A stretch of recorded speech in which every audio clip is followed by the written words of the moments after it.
Rise and shine, divorce queen. Or wait, are you still asleep? I bet you cried yourself into a coma last night. Good morning, Lindsay. It's 6:24 a.m. I would like to still be asleep, but your messages just woke me up. Well, excuse me for being emotionally invested. I saw your post last night. I had no idea things were that bad with Mark. You should have told me. Well, that's the thing about divorce. It's not exactly something that you want to shout from the rooftops about. I didn't want to make a spectacle of it. Oh, please. It was tasteful, elegant even. After careful thought, we've decided to part ways. Oh, very Gwyneth Paltrow of you. I loved it. I wasn't aiming for a celebrity press release. Just wanted to keep people in the loop without having 30 separate conversations. No kidding. That would have drained you emotionally. I would have just posted a crying selfie and hit post, and then watched as the sympathy poured in. You know, people asking, "Are you okay?" and being all like, "I love you, girl." That's one approach to announcing divorce, I guess. But seriously, I'm actually kind of grateful I saw it when I did. Grateful? Yeah, like now I have time to prepare myself emotionally. Prepare yourself emotionally for what? Oh, nothing for you to worry about. It's just, I'm a very intuitive person. I've been feeling things shifting for a while now. Lindsay, what does that mean? You'll see. I'm working on a few things behind the scenes. Gotta trust the universe, right? Right. Anyway, just wanted to say I support you and that I am so proud of you for finally walking away from that situation. Some of us knew for years that Mark wasn't worthy of you. I appreciate that. Thanks. Like I always said, he had dead eyes. Didn't I say that? You can't trust a man with dead eyes or men who chew ice. Does he chew ice? I bet he does. Not that I've noticed. See, another red flag. Anyway, I'll message again when the timing's right. Just keep your phone close, okay? Lindsay, is there something you want to tell me? Toodles!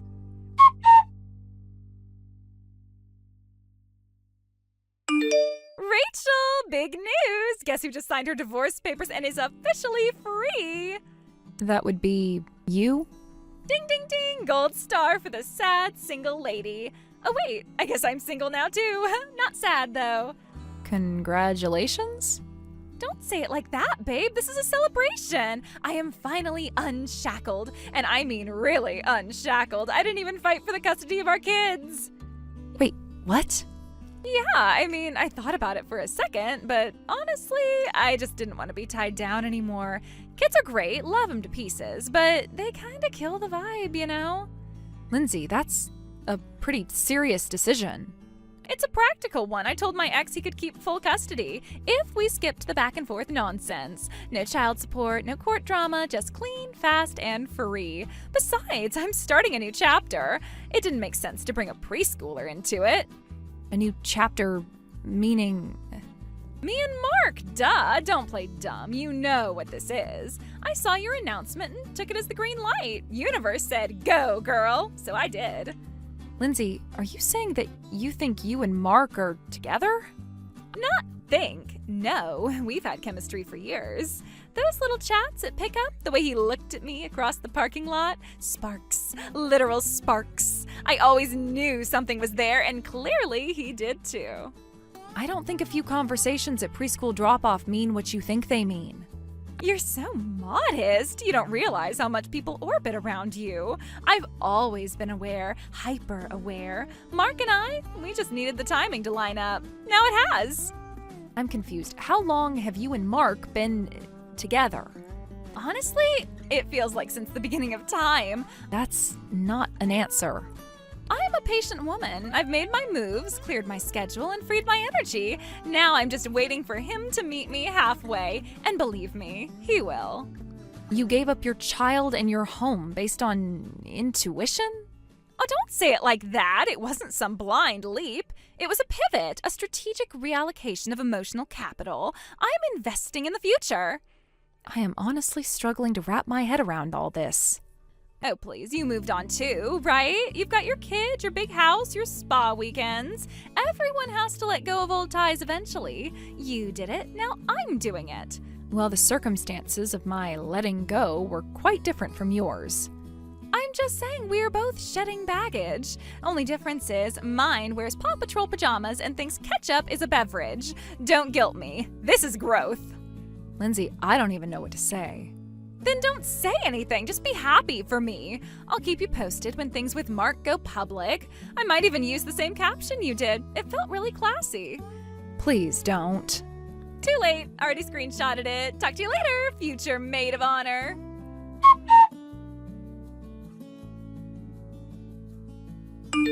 Hey, Rachel. Sorry to message out of the blue.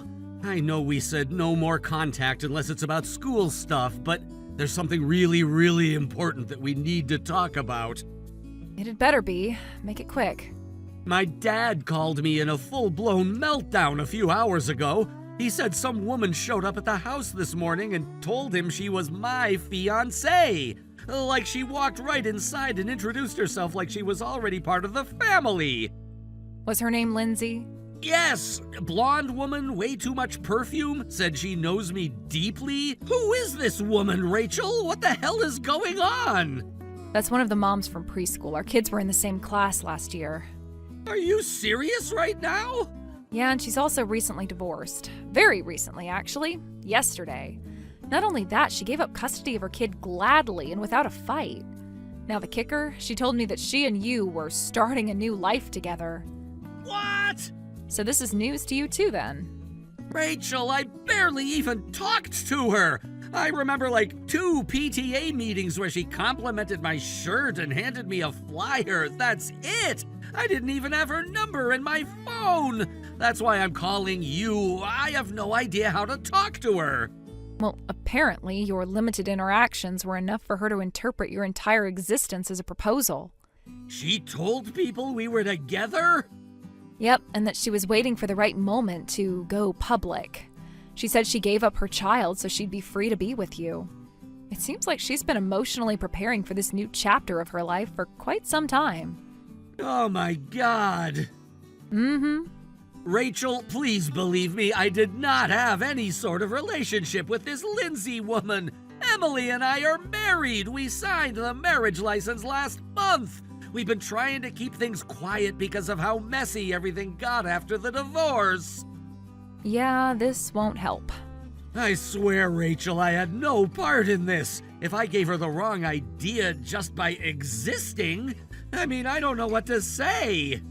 I'd start with I'm sorry to your dad. I already did. He's threatening to file a restraining order if she comes back.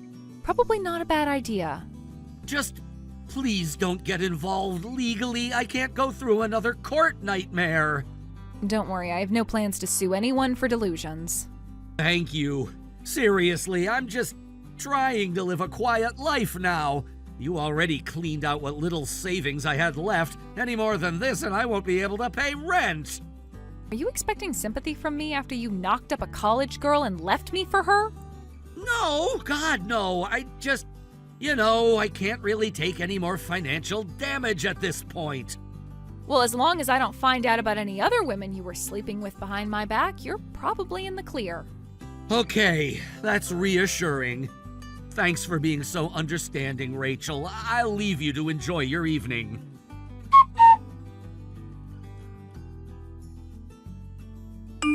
Good morning, sunshine. Today's the day. Movers are coming at 2. Hope you've had time to pack. I gave you a few extra days because I'm not a monster, but it's time, babe. You've closed your chapter. Now it's my turn.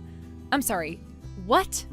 Don't be shy. I know it's emotional. Change always is. But this transition doesn't have to be ugly. Let's keep it graceful. Transition to what? To me living there, obviously. Living where? The house, silly. Your old place when you were with Mark. Well, it's our new place now. Duh. It just makes sense, Rachel. That house was always meant to be shared with love. I'm just picking up where you left off. Yeah, I think there's been a massive misunderstanding. Oh, sweetie, I know this must be hard. You're still holding on emotionally. But let's be honest, once you posted that divorce update, it was basically an open handoff. Open handoff? Like, passing the baton. You've had your time, and don't get me wrong, you did great. But now Mark's with someone who really sees him, and that house deserves to be filled with new memories. Lindsay, you can't be serious. Oh, I'm dead serious. I've already mapped out future placement. I've got Pinterest boards. I picked out a backsplash. I visualized. That's manifestation, Rachel. Maybe try it sometime. So you just decided the house is yours now? I mean, I'm Mark's next partner. Isn't that how these things work? He's out. I'm in. Clean break. No need to make it messy. Lindsay, Mark and I are divorced, but that doesn't mean you get to inherit his past life like it's a gym locker. Oh, come on. Don't be dramatic. It's just a simple shift. An emotional baton pass. Nothing personal. Lindsay, I'm not going anywhere. You need to stop this. Fine. You don't want to move out? Then let's be practical. Just give me the money. What money? The alimony you got from Mark. He had to pay you something, right? Something to the tune of 30 grand. That's like standard, right? Where did you even get that number? I don't know. It just seemed like a lot of money. I have no idea how this stuff works. I gave up my alimony in exchange for my husband taking my kid, and Mark's not exactly poor, so come on, Rachel. You got yours. Help another woman start over. You think I owe you money? Not owe, just recognize the natural flow of things. You had your turn, now it's mine. And you're asking me to fund it? It's not like I'm trying to take everything, just a fair share. I mean, honestly, it's kind of symbolic, like passing the torch. Lindsay, this isn't a relay race. You don't get alimony by inheritance. Don't be like that. You always acted like you were above this, but you benefited. You walked away with something. Why shouldn't I? I didn't receive anything like that, and even if I had, why would you think you're entitled to it? Because I gave up everything. My marriage, my home, my daughter. I let go of it all for what I thought was coming next. And whose decision was that? Don't twist this. I did it because I thought Mark and I would... Lindsay, that house you're so fixated on, it's not Mark's. What? The mansion, it's mine. Always has been. I inherited it from my parents before I ever met him. He lived there because we were married. He had no ownership, no legal claim. That can't be right. It is. No, I thought it was his family's. It wasn't. It's in my name, solely. He moved out the day the divorce was final. So I gave everything up for a house that was never even his? That about sums it up. Oh my God.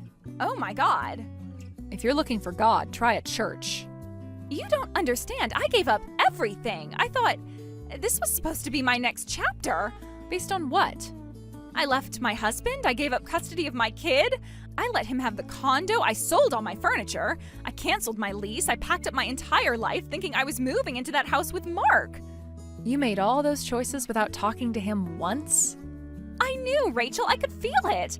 I thought he was waiting for things to settle, waiting for the divorce to go through so we could finally start fresh. You never even dated. We didn't need to. It was unspoken. The kind of connection that's just understood. Like when he held the door open for me at the preschool pickup. He lingered. He looked back. Because he didn't want to get hit with the door, Lindsay. You weren't there. You didn't see the way he looked at me when I brought that lemon loaf for the teacher potluck. That lemon loaf came from Costco. It's the gesture, Rachel. And then that day at the parent-teacher conference, he handed me a bottled water. No words, just handed it to me. Our fingers touched. And that was the PTA's water table. I know because I bought the case. He said, "Stay cool out there." Because it was 93 degrees and your face was beet red. No, there was meaning in it. There was. Lindsay, I asked Mark once if he knew who you were. He said, "Is she the one with the neon tote bag?" He remembered my bag? That's all he remembered. But I picked out curtains. I had a morning routine planned. I was going to do green smoothies in the sunroom while he read the paper. I gave my daughter's bedroom set to a neighbor because I thought I wouldn't need it anymore. And that wasn't a vision. That was a hallucination. You're lying. You have to be.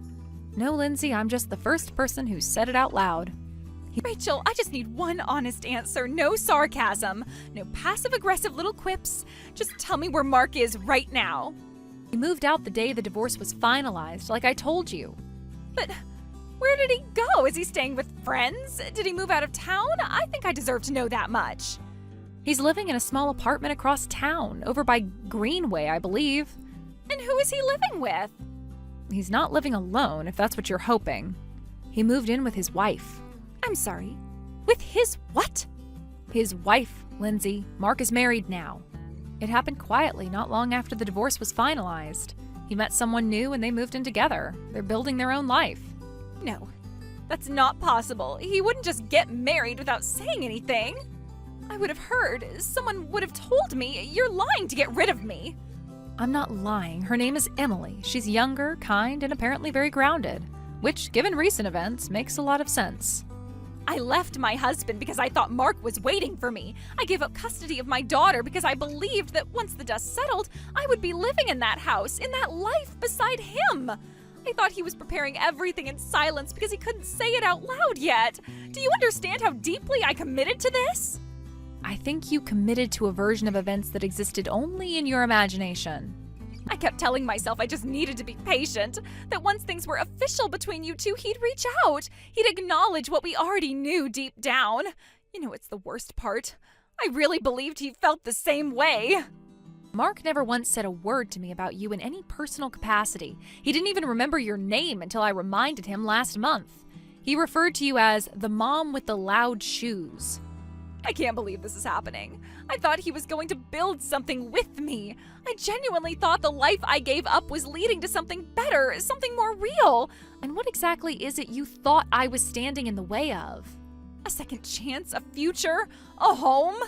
I believed Mark and I were going to live in that mansion together. I pictured it. I made actual lists. I picked paint colors. I donated my daughter's bedroom furniture because I didn't think I'd need it anymore. I had a vision, Rachel. I was ready to walk through that front door and start over with someone who chose me. But he didn't choose you, Lindsay. He didn't even see you.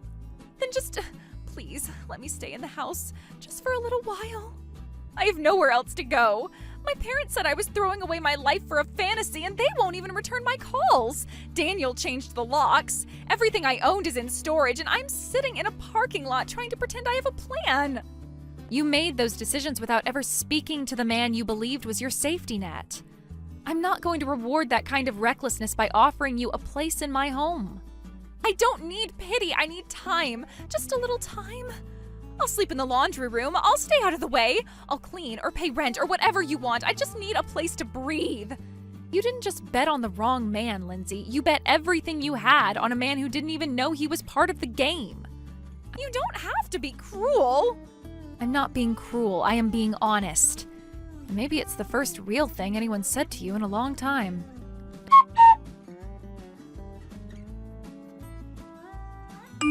A few days later, Lindsay showed up at the mansion. She must have expected a tearful reunion or some grand redemption arc. Instead, she found empty rooms, locked doors, and not a trace of Mark or me.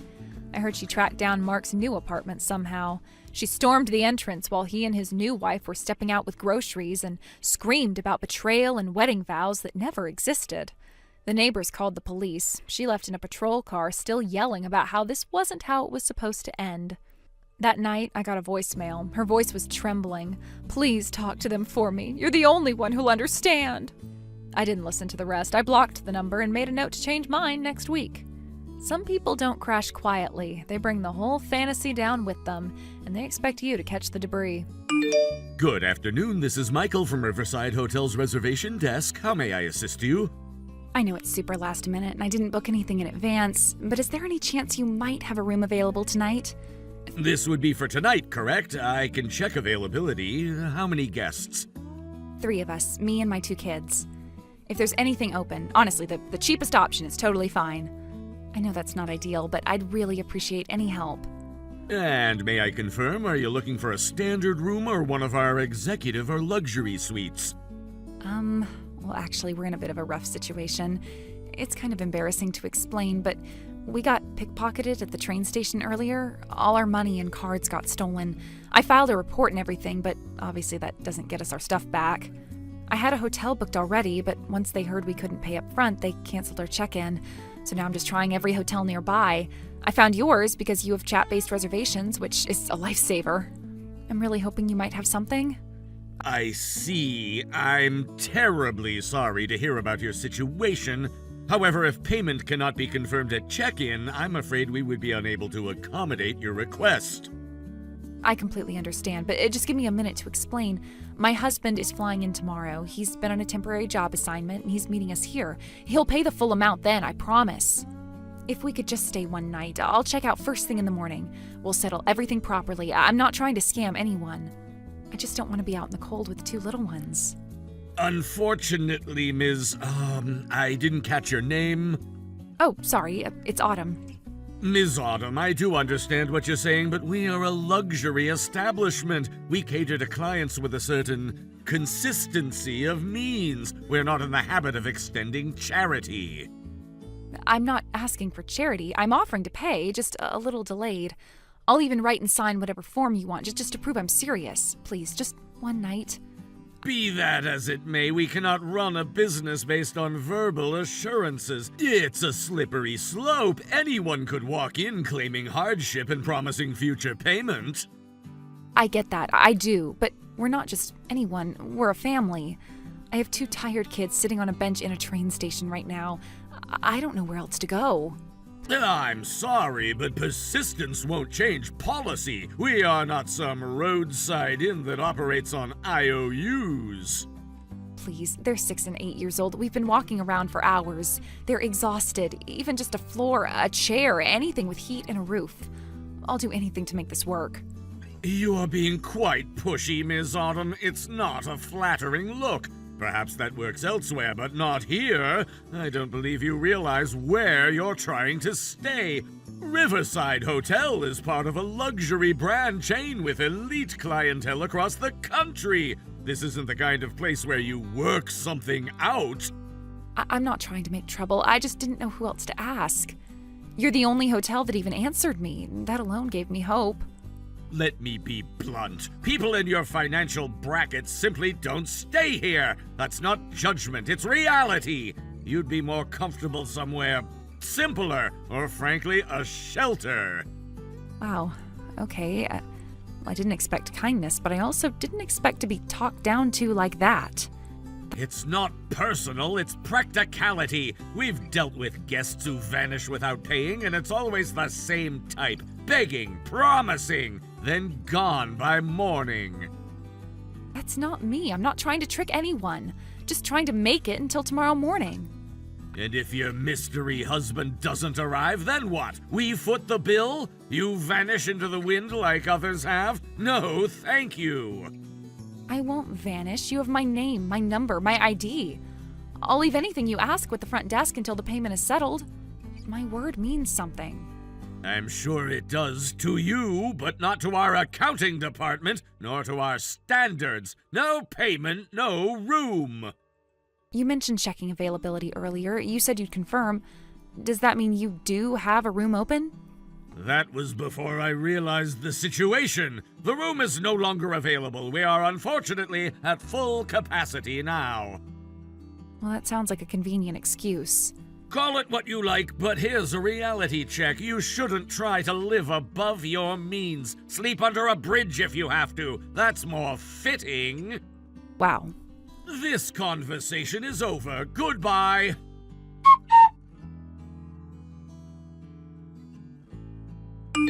This is Michael from Riverside Hotel Reservations. How may I help you? I'm not sure if you'll remember me, but we chatted here a few nights ago. I reached out about booking a room on short notice. You'll have to be more specific. We get a lot of late-night inquiries. It was around midnight, 3 days ago. I asked if you had any rooms for me and my 2 kids. I said we'd just been pickpocketed. Oh, right, that one. The sob story. You said you had no money and expected us to put you up anyway. I asked if there were any affordable rooms available, and you told me to go sleep under a bridge. I see, so you've returned to lodge a complaint then. If that's the case, you should contact the local Department of Transportation. They handle bridge complaints. If you're expecting compensation from us, however, I can tell you that our policy doesn't cover people who never actually stayed with us. I'm not here to complain. I'm here to introduce myself properly. I wasn't exactly upfront with you last time. What's that supposed to mean? My name is Autumn Rivers. I'm the general manager overseeing all Riverside Hotel Group properties nationwide. I'm sorry, you're what? The general manager. I report directly to the board of directors. No, that doesn't make any sense. That's not possible. You were saying you got robbed. You were begging for a room. That wasn't real. That's correct. It was a test. A fabricated scenario. I was conducting a surprise audit. A what? You lied? That whole story was fake? Right again. The story of being stranded was part of a service quality audit. I wanted to evaluate how staff members respond to vulnerable last-minute guests, especially through digital communication like this chat system. You're serious right now. You just made that whole thing up? What kind of person does that? A manager who wants to know what actually happens when no one's watching. This wasn't random. We recently introduced this chat booking tool across the company. I wanted to know how well it was being used, not just logistically, but ethically. I don't believe this. So you tricked me into thinking you were some desperate traveler with no money just to test me? 3 for 3. That was the point. To simulate a difficult situation and see how our staff react. This is ridiculous. You can't just pretend to be poor and desperate and then say, "Surprise, I'm corporate." That's manipulative. What's manipulative is pretending that your behavior was justifiable. This wasn't about catching someone in a lie. It was about revealing how you treat people you think can't fight back. I gave you a scenario. What you chose to do with it was entirely up to you. And what you chose was cruelty, mockery, classist rhetoric. Okay, hold on. Let's calm down. Let's just breathe for a second. There's no need to jump to conclusions. I didn't mean anything personal. I was doing my job.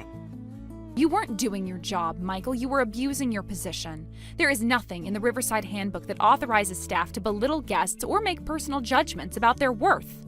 So what, you're going to fire me over this? Over one bad conversation? I've worked here for years. I've got nothing but excellent reviews. And yet in one interaction, you managed to completely undermine the values we claim to uphold. This isn't about years worked. It's about what you revealed when no one was watching. You are being provisionally terminated. Final decision will come after full review by upper management, but I've submitted my findings. You can't be serious. This is going to ruin me. You're going to destroy someone's career over one chat message? You weren't punished for one message. You were evaluated on your character, and unfortunately, it failed the test. Please, there has to be another way to handle this. A warning? A write-up? Something less extreme than termination? I was caught off guard. And the guests we serve often are, too. Emergencies and unexpected situations are when we're supposed to rise above, not collapse into cruelty. Miss Rivers, please, I'm asking you as someone who's worked here for years, don't let this one misunderstanding end everything. This wasn't a misunderstanding. It was a display of your values when no one was watching. And it was unacceptable. I honestly thought it was a prank. I wouldn't have said any of those things if I knew who you were. I thought someone was just wasting my time. So if I had actually been poor and desperate, then what? I deserve to be insulted, mocked, told to go sleep outside? No, I mean, of course not. I didn't realize. I didn't think you were a real guest. Every person who contacts us is a real guest until proven otherwise. And even then, there's a standard for how we speak to people. Look, I know I came off harsh. I panicked. I felt like someone was trying to scam the hotel. You have to understand, we get weird messages all the time. That's not an excuse. Our training materials couldn't be clearer. You treat everyone with dignity every single time, regardless of their situation, regardless of whether they can pay right away. But there are scammers, you know that! People try to take advantage of us. How are we supposed to know who's genuine? You don't always know, but it's not your job to decide who deserves compassion. Your job is to offer the same respectful treatment to everyone who walks through our door or sends us a message. I didn't think it was going to go this far. I mean, I was just doing what I thought was best. Let me tell you what best looked like at other properties. Because this wasn't just your branch, I ran this exact same audit at multiple locations. You did? Yes, one location was full, but the front desk staff apologized profusely. Then they called 3 nearby hotels to help me find a place. Another location offered to send their hotel shuttle to pick me up from the station, just so I wouldn't have to wait in the cold even if I couldn't stay there. And at one hotel, the night chef came out personally. He brought me into the break room, said I could stay warm there until morning, and offered me soup from the staff kitchen. You're kidding me! All that for someone who said they couldn't pay? No, I'm not kidding, because some of our staff understand what hospitality means. It's not just about selling rooms, it's about being human. Those people didn't know who I was. They had no reason to believe I was anything other than what I claimed, and they still acted with empathy. Meanwhile, you responded with condescension, judgment, and open cruelty. You mocked my story. You told me to go sleep under a bridge. I wasn't thinking straight. I was exhausted. My girlfriend had just broken up with me, and I'd picked up extra shifts to distract myself. I was running on no sleep. It wasn't personal. Well, let me stop you right there. Professionals don't take out their bad day on customers. We don't get to lash out just because we're hurting. That's not how this works. You weren't just rude, you were cruel, and you made it clear that your default setting when no one is looking is contempt. I swear that's not who I really am. I just had a lapse, a really bad moment. Then I suggest you reflect on why, when faced with someone vulnerable, your instinct was to kick them down instead of offering a hand. Because this job and this entire industry is built on compassion. And you treated it like a club to swing at people you thought were beneath you. You didn't just disrespect me, you disrespected the very mission of this hotel.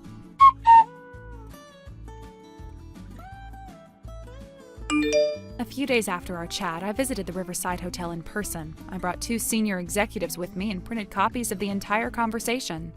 When I passed them out at the meeting, the room went quiet. No one needed clarification. The tone, the arrogance, the cruelty, it was all there in plain text. I had every intention of firing Michael on the spot, but before I could even begin my prepared statement, he dropped to his knees, not figuratively, literally. He apologized over and over, voice shaking, eyes glassy. He didn't make excuses this time, he just asked for a chance to make it right. Against my better judgment, I gave him one. He was demoted immediately and ordered to repeat our full new hire training from day 1. Not a refresher, full onboarding. He would relearn what he clearly forgot. I also mandated retraining sessions for the entire team. No one operates in a vacuum. I made one thing very clear. There will be no second chances. Since then, I've watched him closely. No complaints, no sulking, just quiet, focused effort. People who can own their worst moments and still choose growth, those are the ones worth keeping. So, let me get this straight. You're not coming to my wedding. Hey, Melina. Thanks for the invite. I'm really sorry, but I'm afraid I can't make it. Can't make it? It's literally on a Saturday. What do you even have going on? Like, seriously. I really wish I could come, but my team is presenting a major proposal that day. It's been locked in for months. There's no way I can get out of it. No, unacceptable. Weddings outrank spreadsheets, Rebecca. That's basic etiquette. You say, sorry, job, and you show up with a gift and smile. I totally get how it looks, and I hate missing it. But this isn't just some random workday for me. It's a presentation that could determine the future of the entire company. I'm one of the lead presenters. I'd be letting everyone down if I bailed. You're letting me down? Let's talk about that. Do you even understand how much time I've spent planning this day? I know, and it's going to be amazing. I really hope you have a beautiful time. Wow, that's so touching. Really warmed my heart. Gonna print that out and frame it right next to my bouquet toss. Look, I'll still send you something, a gift. Just tell me what you'd like. Thought you never ask. So here's the thing. I'm not really into gifts I can't return. And I already have like 3 toasters thanks to my mom's book club. So, I want money. Cold, hard, guilt-ridden cash. Preferably in a number that says, I'm sorry I skipped the biggest day of your life. I guess that's fair. Just send me your banking info and I'll wire it over. I'll do that. And hey, since we're talking big days, what's this I hear about you moving? Oh, yeah, I meant to let people know sooner or later. My dad inherited some land after my grandfather passed away, so we decided to build a house on it. Just moved in last week, actually. Huh? Land? Sounds rustic. You planting corn out there? It's not that rural. It's just a quiet neighborhood in Alvinton. Seems like it'll be great for working from home. Alvinton? Wait, I totally know someone who lives there. Small world. You're not in that snooty cul-de-sac with a fountain, are you? We're about 10 minutes from there, not quite fountain level. So close, though. That's kind of fancy for someone who can't get a Saturday off. I'm just saying. Melina. What? I'm teasing. Kind of. Anyway, when I swing by that area, we should totally do tea, like a real catch-up. Yeah, that would be nice. Just let me know when. Oh, I will, right after I recover from the emotional trauma of my best friend skipping my wedding. Again, I'm sorry about that. And again, you can tell me you're sorry with a couple extra zeros in your gift. Make sure it's enough to make me forget you bailed. Duly noted. Good girl. Now go crush your little presentation. I'll be here, holding back tears under a floral arch.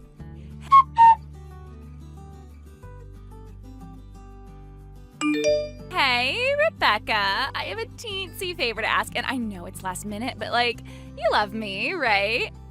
Define last minute. Oh, don't worry about it.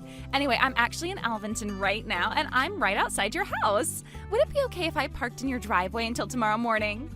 What? You're at my house? I'm literally packing my bags right now. I'm going out of town early tomorrow. Why didn't you say anything sooner? I didn't want to bother you, and it's just gonna be for one night. I'm going to visit someone nearby and couldn't find parking anywhere. I'm not thrilled about this, Rebecca, and I'm not sure it's gonna work out. I have a garage with a security shutter. It auto-locks at 2 and won't reopen until I'm back, and that's not until Tuesday. Okay, then you're just gonna have to disable that for me. Thanks a bunch, Rebecca. Okay, gotta run. I told Jake I'd meet up with him in just a few minutes. Talk to you later. Wait, Melina, no! I can't just leave my garage door unlocked while I'm out of town! I'm sorry, but you're just going to have to find some other arrangements. Wait, you already parked your car in my garage? Melina, where did you go? Oh no, she's not responding. Look, Melina, I hope you read this before it's too late, but just so you know, I'm not disabling the auto lock. I wouldn't feel comfortable leaving it open while I'm gone. You have until 2 p.m. this afternoon to move your car, and if you don't, well, I'm sorry, but that's on you. Hey, wait a second, Jake? Who's Jake?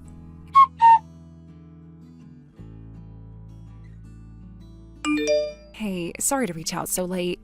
I wouldn't bother you on the night before your wedding if it wasn't important. No worries. What's going on? It's about Melina. She showed up at my place in Alvinton tonight. Out of nowhere, she said she needed to park her car for a bit. He's in Alvinton? Now? Why? Well, that's part of the problem. She never told me she was coming.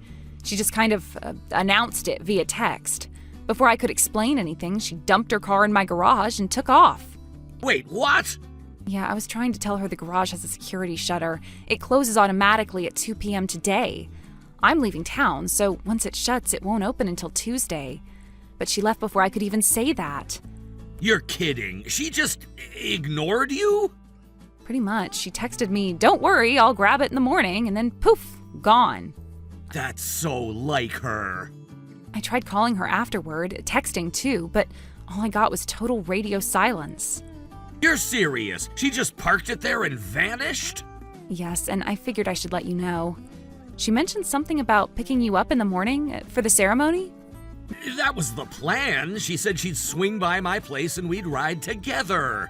Then, yeah, that's not happening unless she comes back before 2. I told her clearly if she doesn't move the car in time, it's locked until after the weekend. And you haven't heard from her since? Not a word. That's really strange. She didn't say anything about going to Alvinton today. It's not even on the way to the venue. It's in the opposite direction. I thought that too, so I asked her what she was doing out here. She said she was meeting someone. What kind of someone? Well, she said she was running late for a meeting with someone named Jake, and then bailed. Jake? I don't know any Jake. At least not one she should be seeing the night before our wedding. Yeah, I was kind of confused too. Like, I knew your name, and I'm pretty sure I know her siblings' names, but there's no Jake in her family. I don't like the sound of this. I didn't want to jump to conclusions, but it didn't sit right. You're depending on her for the morning, and now she's gone dark. Her car's trapped here unless she magically shows up. Yeah, no, you did the right thing telling me. Wow, Melina's always been impulsive, but this... I didn't want to get involved, but she didn't ask. She told me she was leaving the car here. Now it's looking like I accidentally became part of something sketchy. I'm sorry she dragged you into whatever she's doing. I don't even know what to think. I'm really sorry about this, but I really do need to keep the auto lock on. I can't leave it open while I'm gone. No, you shouldn't have to. Honestly, this whole thing is giving me a really bad feeling. Something's off. I thought so too. Thanks for letting me know, Rebecca. Seriously, if anything else happens, if she comes back or texts, can you tell me? Of course. And Tyler? Yeah? I really hope I'm wrong. I hope it's nothing. Yeah, me too.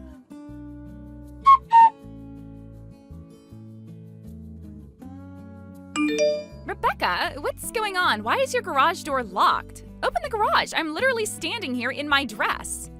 I told you it would be locked after 2 p.m. yesterday. You had all day to move it. I said I'd get it in the morning. You knew I was coming. Why would you lock it anyway? Because you never asked. You just dumped your car here and vanished. And I made it very clear that if it wasn't gone by 2, the shutter would close and stay closed until I'm back. I'm going to be late to my own wedding. Do you even care? Tyler is waiting for me, Rebecca. Melina, you created this mess. I warned you multiple times. Ugh, whatever. Just tell me how to open it.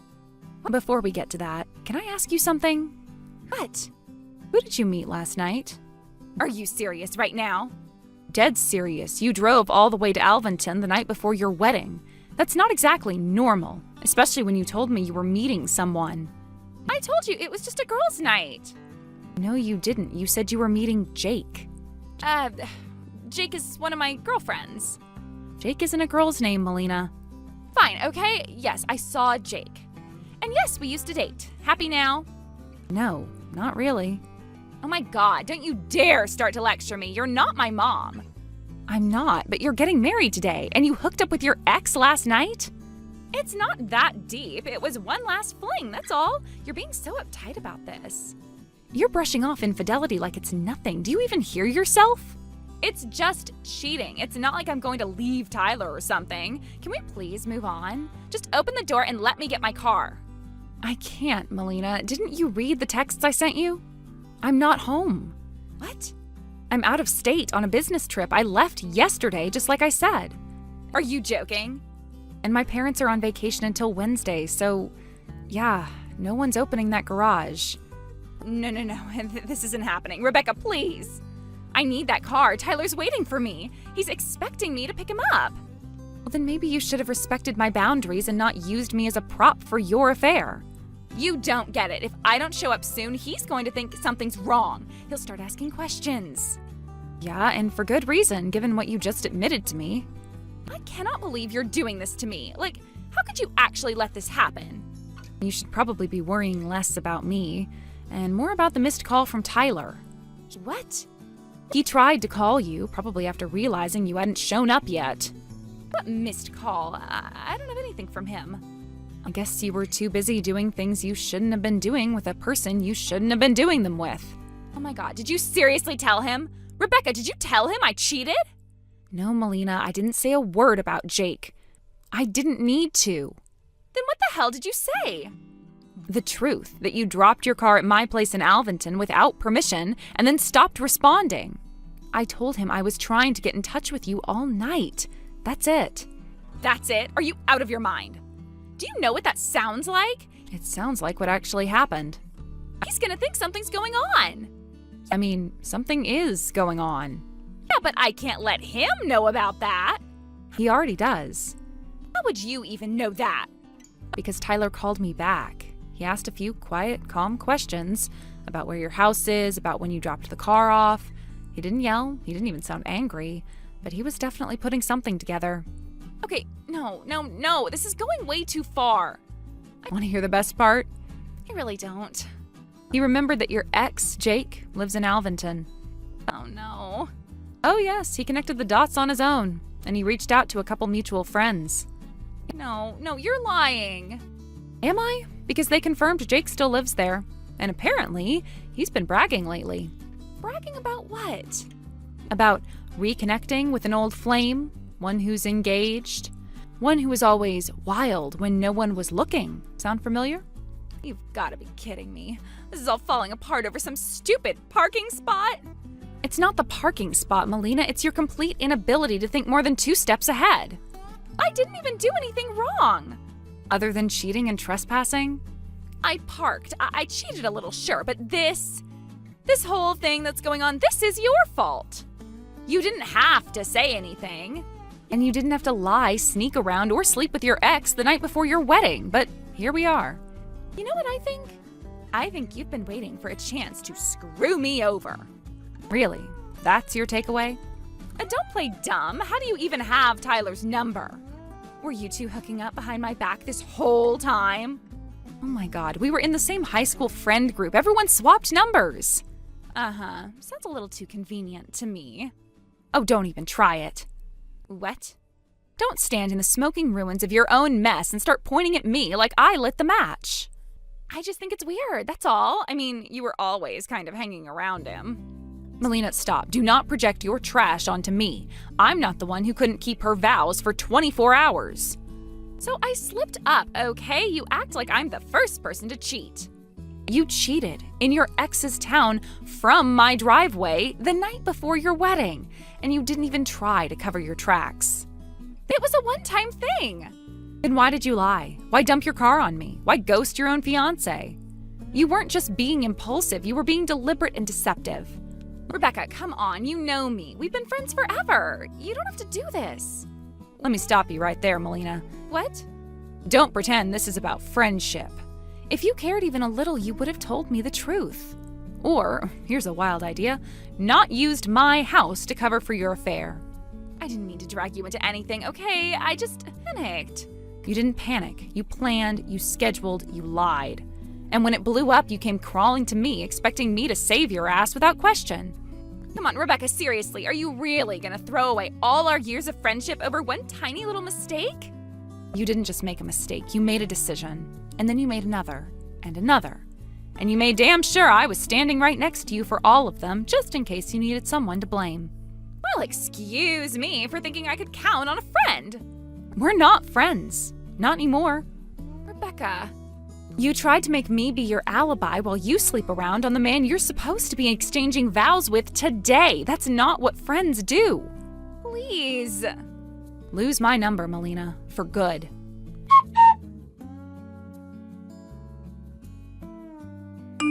When I got back from my trip on Tuesday, Melina still hadn't shown up for her car. Instead, her mother came. She was pretty quiet and tense, like someone arriving to pick up evidence from a crime scene. She apologized and said Melina was too embarrassed to face me. I didn't ask questions about the fallout, but she offered answers anyway. Tyler had called off the wedding, completely. No ceremony, no reception. He found out everything. Apparently Jake, the ex, had reached out to Melina months ago after hearing she was engaged.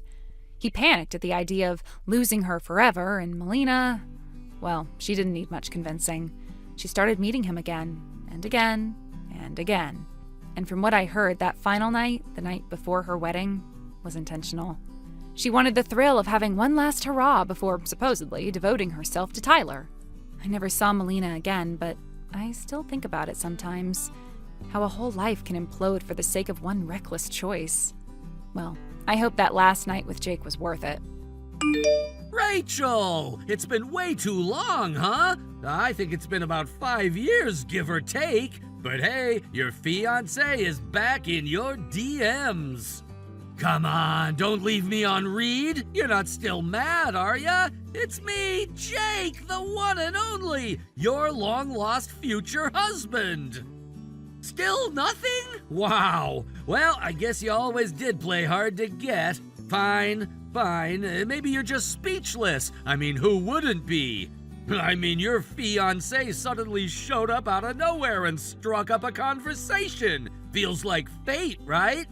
Just gonna toss a heart in there, remind you how much I care. You always loved when I did that. Don't pretend otherwise. Anyway, I'll text you again tomorrow. Let it all sink in. But really, Rachel, ignoring the man you're supposed to marry, that's cold. Let's not make this harder than it has to be, babe.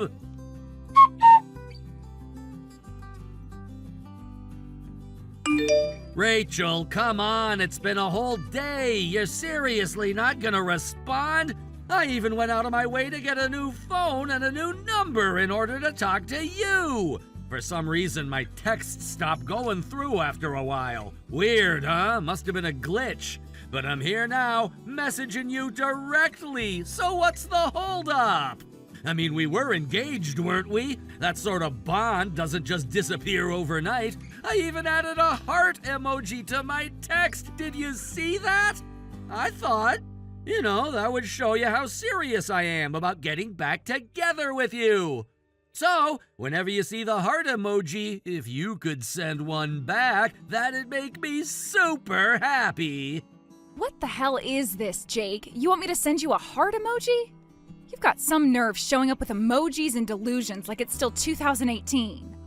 I don't know which emotion is stronger right now, disgust or cringe.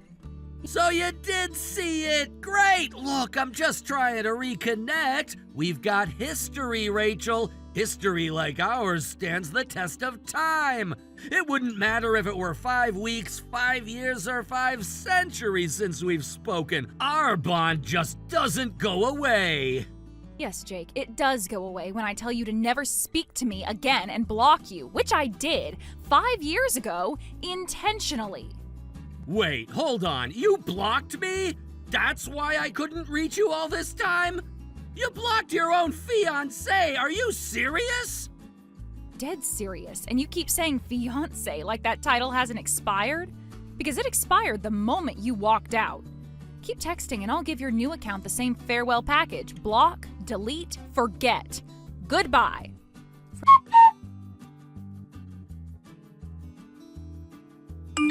Hey, Rachel, it's me, your beloved fiancé, Jake. You wouldn't believe what I had to go through to message you this time. After I went to the trouble of getting a brand new phone the other day, I had to go out and do the same thing again. You keep blocking me like I'm spam mail, but I'm persistent. You know that about me. Besides, that's what a real fiancé does. He fights for his woman. For the love of God, Jake, you keep using the word fiancé like it means something in 2025. Let me make this simple. You're my ex, not my soulmate, not a tragic love story. You're just a tired mistake with too much free time and a complete inability to know when to quit.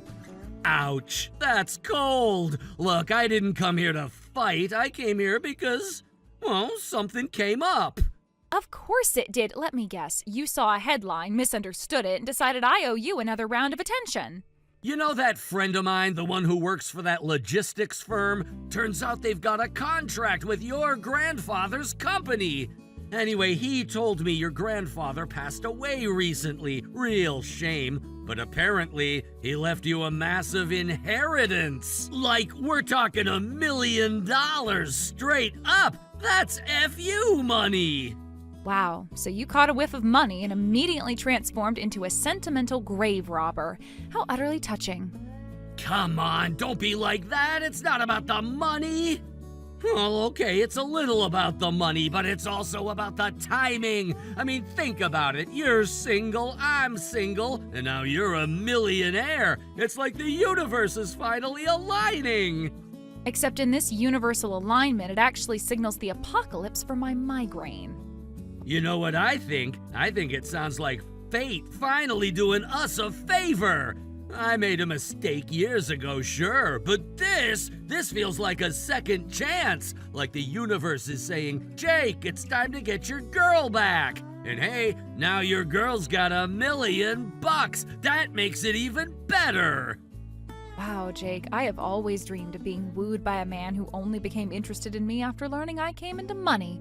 Don't think I forgot about the way you broke up with me 5 years ago. Look, before you get all judgmental, I think we should just put the past on the table. Be adults about it, okay? I know you still wonder why I ended things back then. And honestly, it wasn't because I didn't care about you. I did, but there were factors. Yeah, factors like me being poor. It's not just that. You were raised by a single mom. Your dad passed when you were a kid. I mean, that's rough, I get it. But let's be real, Rachel. You came from a modest background, and I was just starting out in a competitive company where appearances mattered. At the time, it felt like marrying someone with no connections, no name recognition, no money. It would hold me back. So, like I said, you dumped me for being poor. Go ahead, Jake, just say it out loud and proud. You thought a girl without a trust fund wasn't good enough for your ambitions. I wouldn't put it quite like that. No, of course you wouldn't. Because saying it like that would force you to admit you proposed to me for optics, then dropped me like a bad stock the moment a better investment came along. And boy, did you pick one hell of an investment for yourself, the CEO's daughter. Okay, that's not entirely fair. She and I had a connection, a real, deep, emotional connection. Oh, I'm sure you did. And I'm sure that connection shattered the minute she found out you were stringing me along at the same time. It must have been awkward to get a double slap in the middle of the office and then dumped in front of half the company. Followed, of course, by her daddy calling you into his office and firing you on the spot. You really memorized the whole incident like a script, huh? No, Jake, I just have a great memory for trash I took out myself. Okay, you've made your point, but that's not what this is about. I didn't come back to dig up the past. I came back because I thought we might still have a future, especially now that you've got potential. The biggest potential in my immediate future is the potential to report you to the police for harassment. Whoa, baby, calm down for a second. I've got a big announcement to make. I quit my job. It felt great, too. Handed in my resignation yesterday. No regrets. Okay, and? Aren't you gonna ask why? Bold of you to assume I care, but sure. Why? To propose to you, obviously. I mean, once I found out you were the granddaughter of a wealthy CEO, and possibly even running the company yourself, it just made sense. You're in a different league now, Rachel. You're like a completely new woman. It hit me like lightning. This is fate. So I cleared the decks. I don't need no job to tie me down. I want absolutely no distractions. Just you, me, and happily ever after. Let me get this straight. You quit your only source of income? Because you think I'm going to bankroll your comeback into my life? No, it's not like that. Then what the hell is it like, Jake? Connect the dots for me. Explain it to me like I'm 5. Actually, you probably couldn't even do that. Okay, explain it to me like I'm just as much of an idiot as you. I just figured, you've got $1 million in the bank, right? That, plus you've got some cushy executive job in that company, too. And that all means that there isn't really any need for me to work anymore. We could just, start our life together. You honestly believe $1 million is enough for 2 people to live on indefinitely? Because that's not how basic math works. Wait, what? $1 million isn't enough?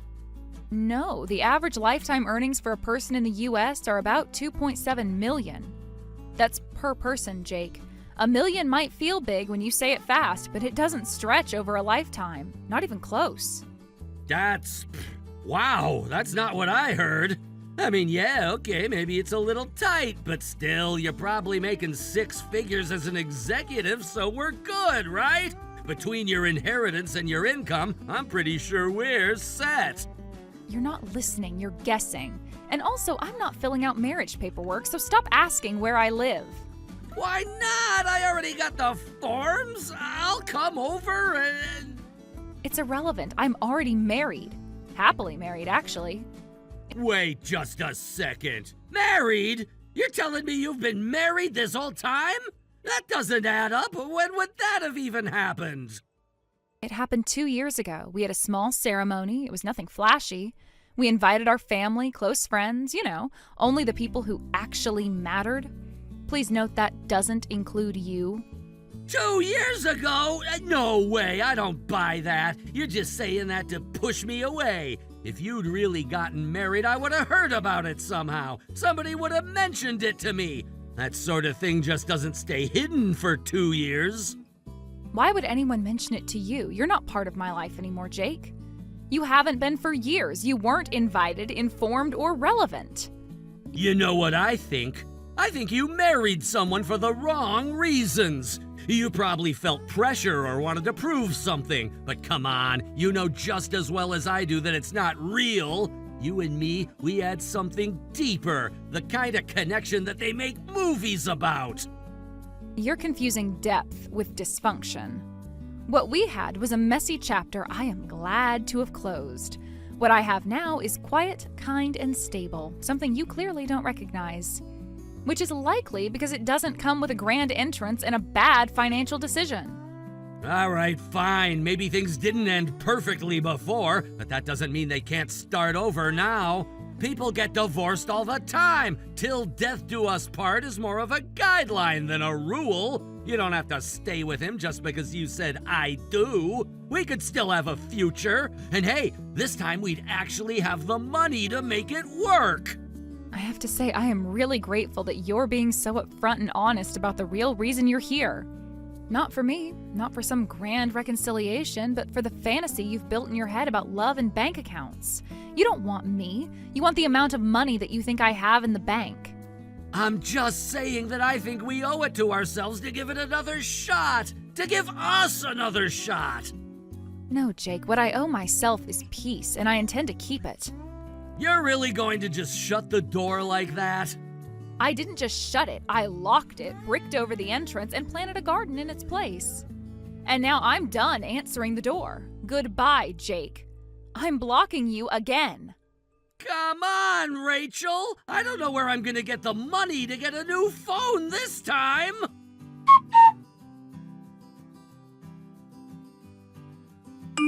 Rachel, you've gotta be kidding me. Seriously, how many times are you gonna ignore me? Just stop pretending like this isn't real!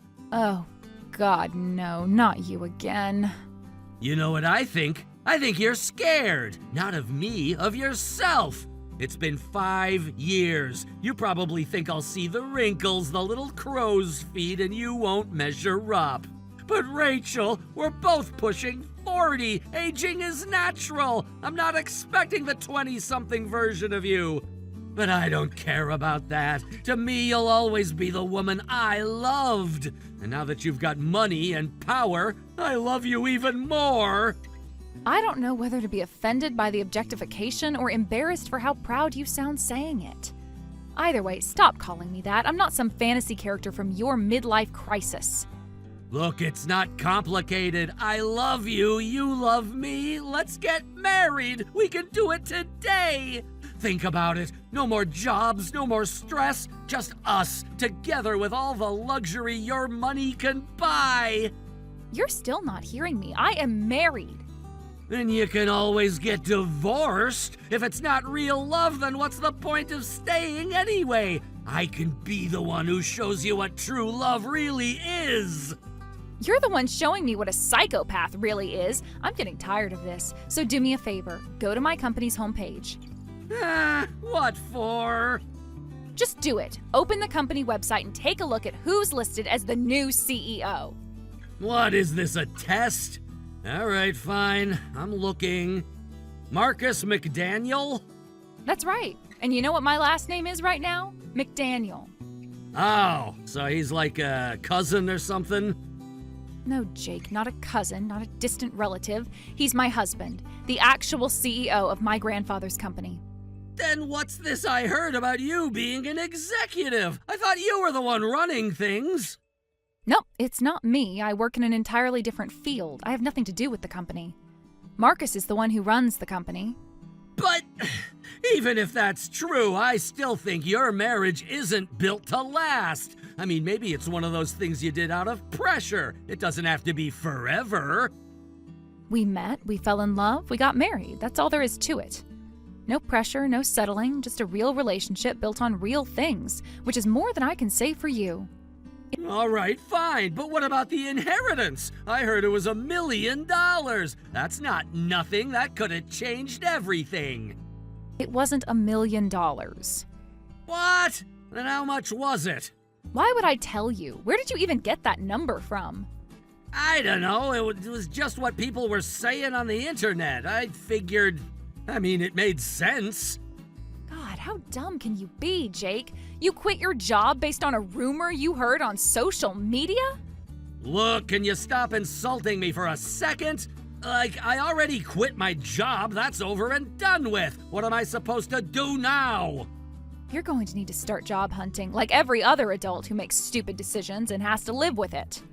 You say that so casually, like this isn't a huge deal. I gave up everything thinking I'd be starting a new chapter.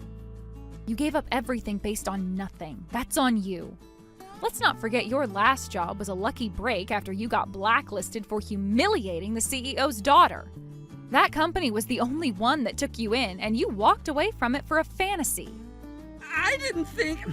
I thought... No, Jake, you're incapable of thinking. You hoped, and then you acted like your hope was fact.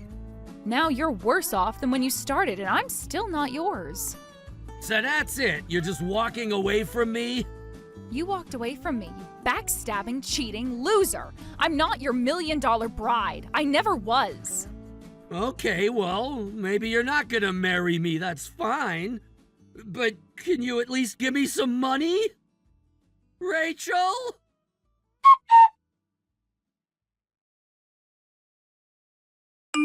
Looking back, I have to laugh. Jake came charging back into my life like some tragic hero, armed with nothing but a new phone number and a fantasy built entirely on gossip. He quit his job, burned his last professional bridge, and convinced himself I'd been sitting around just waiting to hand him a fortune. Yes, I inherited money, and I wasn't lying when I told him it wasn't $1 million. It was more. Much more. But he never asked. He assumed, exaggerated, and gambled everything on a number he overheard in passing. My husband and I have plans to use the money on our kids, our retirement, and maybe a bit on rest and relaxation now and then. Meanwhile, Jake is jobless, swimming in debt, and clinging to the dream of early retirement that was never his to begin with. He chased a myth, I built a life. That's the difference. Thank you for watching. Please subscribe and hit the like button. See you next time.